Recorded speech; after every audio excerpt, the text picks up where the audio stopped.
قبر کی تنہائیوں اور قبر کے اندھیروں میں انشاءاللہ ہمارے لیے نور اور روشنی بنے گا۔ پھر اسی طرح طاق راتوں میں نبی صلی اللہ علیہ وسلم نے فرمایا، اللہ تعالیٰ فرماتے ہیں میرا بندہ میری فرض کی ہوئی چیزوں کے ذریعے میرا قرب حاصل کرتا ہے۔ پھر اگر کوئی شخص اللہ کے قریب ہونا چاہیے تو اسے چاہیے کہ فرائض بھی ادا کرے اور نوافل کا اہتمام کرے۔ نبی صلی اللہ علیہ وسلم نے فرمایا میرا بندہ نوافل کے ذریعے میرا قرب حاصل کرتا ہے یہاں تک کہ میں اس سے محبت کرنے لگتا ہوں۔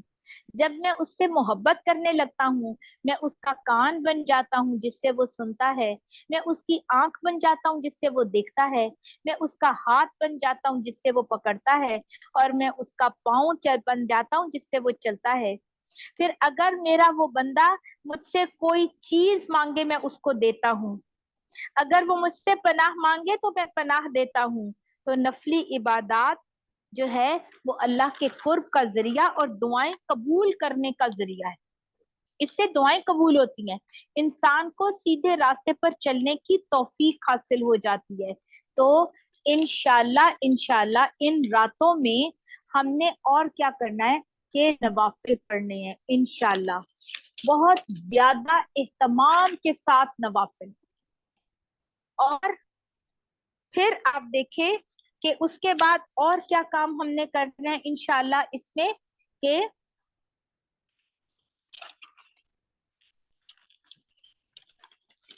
اور نوافل میں بھی قرآن پڑھنا ہے۔ پھر نبی صلی اللہ علیہ وسلم نے فرمایا رات کے قیام کو لازم پکڑو، یہ تم سے پہلے نیک لوگوں کا طریقہ ہے اور رب کے قرب کا ذریعہ، برائیوں کا کفارہ اور گناہوں سے نجات کا ذریعہ ہے۔ انسان تھکاوٹ کے باوجود بھی رات کی نماز کا اہتمام کرے تو اللہ سبحانہ و تعالی بہت زیادہ اس کو جو ہے وہ اس سے خوش ہوتے ہیں اور اس کو نواز دیتے ہیں۔ پھر تیسرا کام ہم نے ذکر اذکار کرنا ہے انشاءاللہ بہت زیادہ، کیونکہ سارا وقت قرآن بھی نہیں پڑھ سکتے، سارا وقت نوافل بھی نہیں پڑھ سکتے، کوئی بات نہیں، اگر آپ نوافل پڑھتے کھڑے ہو کر تھک گئے ہیں تو بیٹھ کے قرآن پڑھ لیں، اگر قرآن پڑھتے بیٹھ کے نیند آ رہی ہے تھوڑا سا سو لیں، گھنٹہ اٹھ جائیں، اگر پھر آپ کو ہو رہا ہے تو آپ چل چل کے تسبیح کریں، سبحان اللہ، الحمدللہ، لا الہ الا اللہ، اللہ اکبر، لا حول ولا قوت الا باللہ۔ اور ابھی ہم نے کیا پڑھا، ابھی کیا پڑھی ہے دعا، نبی صلی اللہ علیہ وسلم نے حضرت عائشہ صدیقہ رضی اللہ تعالی عنہ کو کیا دعا سکھائی تھی کہ اگر انہوں نے پوچھا تھا کہ اگر میں شب قدر پا لوں تو میں کیا کروں، تو آپ صلی اللہ علیہ وسلم نے ان کو کیا بتایا کہ تم اللہ کا ذکر کرو، کس طرح، اللہم انکا عفو تحب العفو فاعف عنی، بہت زیادہ یہ دعا، اے اللہ تو معاف کرنے والا ہے، معاف کرنا پسند ہے، اللہ تعالیٰ جی آپ مجھے بھی معاف کر دیں۔ تو انشاءاللہ اللہ سبحانہ و تعالی اس دعا کی فضیلت اور برکت سے انشاءاللہ ہماری مغفرت اور بخشش کا کوئی نہ کوئی ذریعہ ضرور کریں گے۔ اس کے علاوہ میں نے اس دن بتایا کہ ہمارے پہلے دور کے نیک بزرگ جو تھے وہ ان دنوں میں ان راتوں میں عبادت کرنے کا جو اہتمام کرتے، اور خاص طور پر میں پڑھ رہی تھی کہ وہ غسل کرتے، بہت زیادہ اہتمام سے طاق راتوں میں، ویسے تو ہم ہر روز نہاتے ہیں نا، صبح شام نہا رہے ہوتے ہیں، اب تو آج کل گرمی بھی تھوڑی زیادہ ہو گئی ہے، اور پھر وہ لوگ جو گھر سے باہر جا رہے ہیں ظاہر ہے ان کو ذرا زیادہ ہی اس چیز پر اہتمام کرنا چاہتے ہیں، لیکن ہمیں خاص طور پر طاق راتوں کی عبادت کے لیے غسل کر رہے ہیں، اس نیت کا غسل کریں کہ یہ میری طاق رات کی عبادت کا غسل ہے۔ اور پھر میں پڑھ رہی تھی کہ ہمارے پہلے دور کے نیک بزرگ نہاتے، اچھا لباس پہنتے، اپنے لباس میں سے سب سے خوبصورت لباس پہنتے، اور پھر اس کے بعد وہ خوشبو لگاتے اور مسجدوں میں خوشبو لگاتے اور کہتے آج نورانی فرشتوں نے اور رحمت کے فرشتوں نے اترنا ہے، لہذا خوشبو، کیونکہ اگر کسی سے اسمیل آ رہی ہو تو رحمت کے فرشتے اس کے پاس نہیں آتے۔ تو سلف صالحین نہاتے، غسل کرتے، اچھا لباس پہنتے، خوشبو لگاتے اور پھر اللہ کی عبادت کا اہتمام کرتے، کہ ایسا نہ ہو کہ رات کو رحمت کے فرشتے آئیں اور ہمارے پاس سے کوئی اسمیل آ رہی ہو اور وہ ہمارے پاس سے دور چلے جائیں۔ اور دوسری بات یہ کہ وہ اس کے لیے مسجدوں میں بھی خوشبو لگاتے، ارد گرد بھی خوشبو لگاتے تاکہ نورانی فرشتے آ سکیں۔ تو ہمیں انشاءاللہ اس میں اہتمام سے نیا لباس، اور میں پڑھ رہی تھی ایک حضرت حسن کے شاگرد کا کہ وہ اپنا سب سے اچھا لباس پہنتے، ساری رات عبادت کرتے اور پھر اس کو اتار کر رکھ دے کہ اگلے سال تاک رات میں پہننے کے لیے۔ سبحان اللہ۔ تو ہمیں بھی اس اہتمام کے ساتھ انشاءاللہ کرنا ہے۔ اور پھر اس کے بعد ذکر، حضرت سفیان ثوری رحمت اللہ علیہ کہتے ہیں کہ مجھے شب قدر میں اور تاک راتوں میں سب سے زیادہ جو محبوب چیز ہے وہ اللہ کا ذکر کرنا ہے، اللہ کا ذکر۔ تو ہمیں بھی اس رات میں زیادہ سے زیادہ اللہ کا ذکر کرنا ہے۔ اللہ تعالیٰ نے قرآن پاک میں فرمایا وَإِذَا سَأَلَكَ عِبَادِي أَنِّي فَإِنِّي قَرِيبٌ، اور اے نبی صلی اللہ علیہ وسلم جب میرے بندے آپ سے میرے بارے میں پوچھیں تو ان کو بتا دو میں ان کے قریب ہوں، میں پکارنے والے کی پکار سنتا ہوں جب وہ مجھے پکارے، بس انہیں چاہیے میری پکار پر لبیک کہیں، مجھ پر ایمان لائیں، شاید کہ یہ لوگ ہدایت پالیں۔ تو اللہ کا ذکر، اللہ سبحان نبی صلی اللہ علیہ وسلم نے فرمایا، اللہ تعالیٰ فرماتے ہیں جب میرے بندے کے ہونٹ میرے ذکر میں ہلتے ہیں تو میں اس کے قریب ہوتا ہوں، اس کے قریب۔ اندر دیکھو میز پر اس طرح کی کتاب پڑی ہے، لے کر آؤ۔ تو اللہ کی بات ماننا، اطاعت کرنا دعاؤں کی قبولیت اور اللہ کے قرب کا ذریعہ ہے، اللہ کے قرب کا ذریعہ۔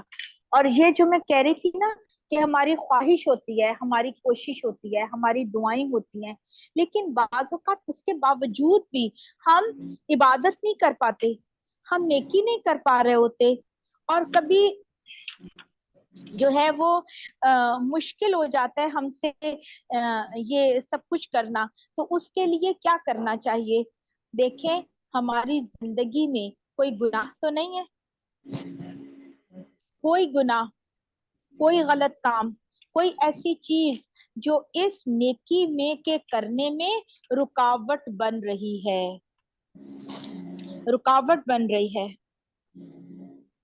اور میں نے یہ میں پڑھا کہ رات کے قیام کے بارے میں اور خاص طور پر تہجد کے بارے میں کہ اب وہ ان کا نا نام ایک دم میرے ذہن سے نکل گیا ہے کہ کون سے تھے، اور وہ کہتے ہیں کہ میں اپنے ایک گناہ کی وجہ سے 5 مہینے تک تہجد سے محروم رہا۔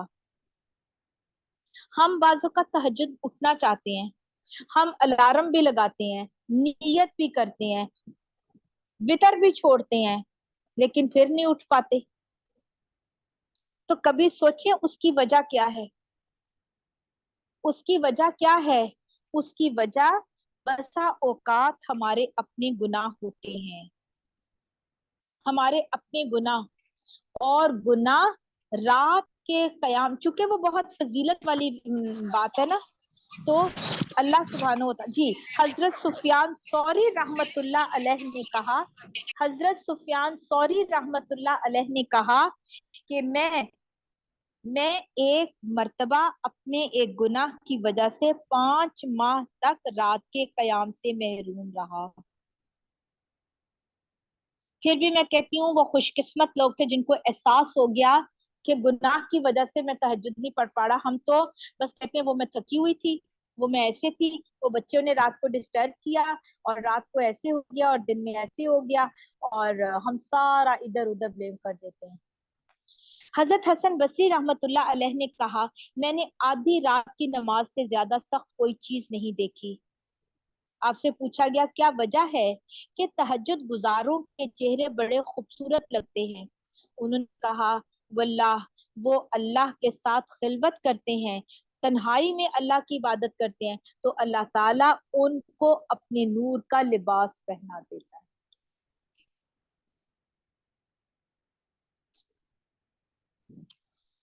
اللہ سے دعا ہے اللہ تعالیٰ ان تھوڑی سی راتوں میں, ان گھڑیوں میں اللہ تعالیٰ ہمیں عبادت کی توفیق عطا فرما دے. نبی صلی اللہ علیہ وسلم نے فرمایا, رات میں ایک گھڑی ہے, جو بھی مسلمان اس میں اللہ تعالیٰ کے لیے کوئی بھلائی مانگے اللہ اس کو ضرور دیتا ہے, اور یہ ہر رات ایسا ہوتا ہے. ہر رات, رات کو قیام کرنا ہے. اور جو میں آپ کو بتا رہی تھی کہ ابن جریر رضی اللہ تعالیٰ عنہ بیان کرتے ہیں کہ ہمارے سلف صالحین رمضان المبارک کے آخری عشرے کی ہر رات کو غسل کرتے, خوشبو لگاتے, کہتے نورانی اور مقدس فرشتوں نے آنا ہے. حضرت انس بن مالک جب 24ویں رات ہوتی تو غسل کر کے یعنی 24ویں روزے کے بعد, جیسے آج 25ویں رات ہے, غسل کر کے خوشبو لگاتے, خوبصورت لباس پہنتے اور اگلے دن کے لیے اس کو لپیٹ کر رکھ دیتے اور کہتے اگلے سال بھی یہ پہنیں. ہم اپنے اچھے اور خوبصورت لباس کب پہنتے ہیں؟ جب ہم نے لوگوں کے پاس جانا ہوتا ہے, لوگوں سے ملنے. اب وہ ایوب سختیانی نے 23, 24, 25 رات کے لیے 2 نئے لباس بنا لیتے اور کہتے یہ لباس لیلۃ القدر کے لیے ہیں, اچھے لباس پہنتے. حضرت انس کے شاگرد حمید وہ سب سے اچھا لباس اس رات کی تلاش میں پہنتے جب ان کو امید ہوتی کہ یہ شب قدر ہوگی. مسجد کو خوشبو لگاتے اور اس بات کی امید پر کہ اللہ کے سامنے کبھی دعا میں لگ جاتے, کبھی نفل شروع کر دیتے, کبھی ذکر کرنے لگ جاتے اور کہتے آج کی رات وہ رات ہے جو میری پوری زندگی کو پر رونق بنا سکتی, ایک لمحہ ضائع نہ کرتے. اور کثرت سے قرآن مجید کی تلاوت, اور کیا کہتے یہ ایک رات میری پوری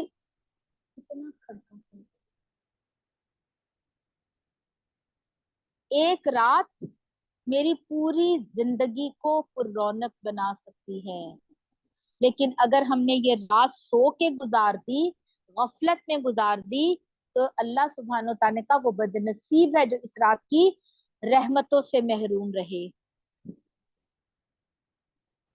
ابن رجب فرماتے ہیں کہ ایسے نوافل پڑھیں, ایک نوافل جو ہے, نفل جو ہے وہ ایک مجموعی عبادت ہے. نفل میں آپ قرآن بھی پڑھ رہے ہیں, نفل بھی ہو رہے ہیں, اور اللہ کی تسبیح بھی.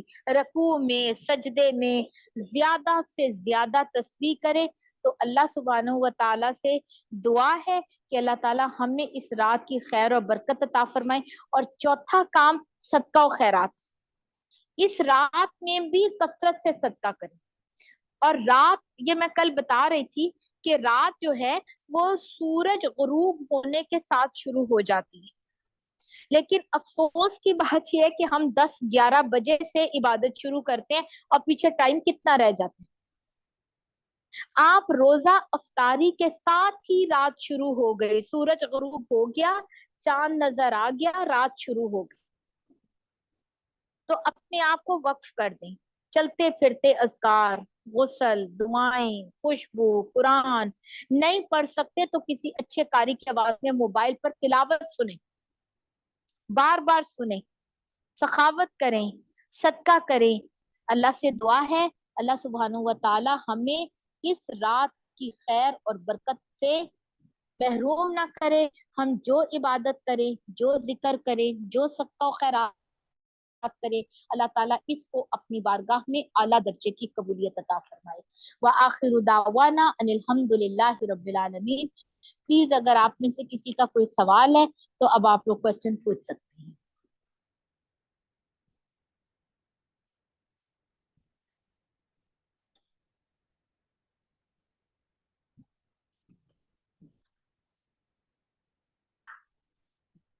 جی بنش میں آپ کو انمیوٹ کروں.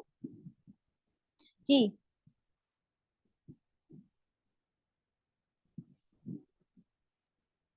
ریکارڈنگ سٹاپ کر دیں جی. السلام علیکم. آپ کو میری آواز